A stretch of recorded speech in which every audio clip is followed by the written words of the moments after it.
We've been tasked by the Bird Brigade to uncover the truth of our feathered friends and find out how they've become government drones and if they'll kill us. Hello, my name is Dr. D. Doofenshmirtz, and the whole point about this piece really is truth. You know, one of the things we don't get anymore.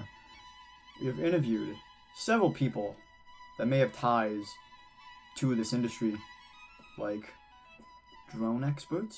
My name is Dr. Leonard, and I'm here to talk to you about top secret robotic bird stuff. So here we have a layout of what our creations look like. So here we've built cameras into the eyes, a microphone built into the beak, bird sounds, robotic wings, and radioactive People that have ties with the government.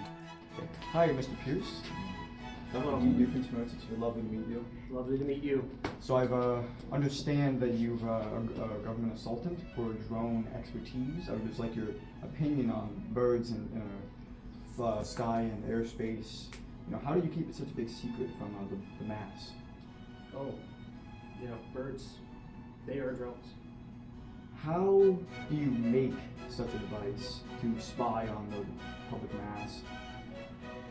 Technology. I've built a team to tackle this truth that the world needs to hear. We are trained professionals and are, quite frankly, up to the task of finding and locating government drone laboratories. So looking for birds is a little more tricky than you would think. UVs don't work, thermal vision doesn't work because there's no heat sink to them. So, but binoculars in the olden ways of maps and tried and true from the ancestors are the really only key way to find out where they're coming from, where the labs are.